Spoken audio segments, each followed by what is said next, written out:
everybody, I have a new cowl for you today, and if you see the video description you're going to see more information about the Snowflake cowl. So this is done in color work. I was inspired by the game of wool of changing colors and etc.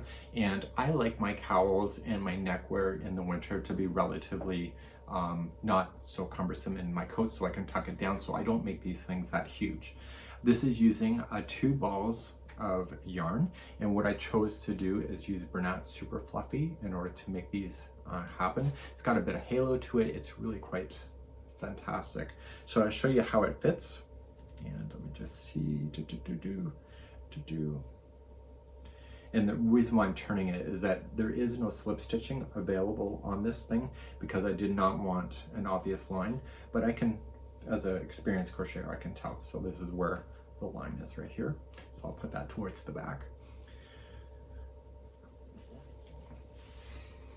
So I like my cowls to be relatively tight, and so that it sinks into my coat. I don't have any air going down into my chest area, and has a really nice cool little pattern. When it's peeking out from your coat, you'll see a little bit of pop-up color, but if you have your coat more open or you just want to wear it as is, you can, and people will see your stitch work.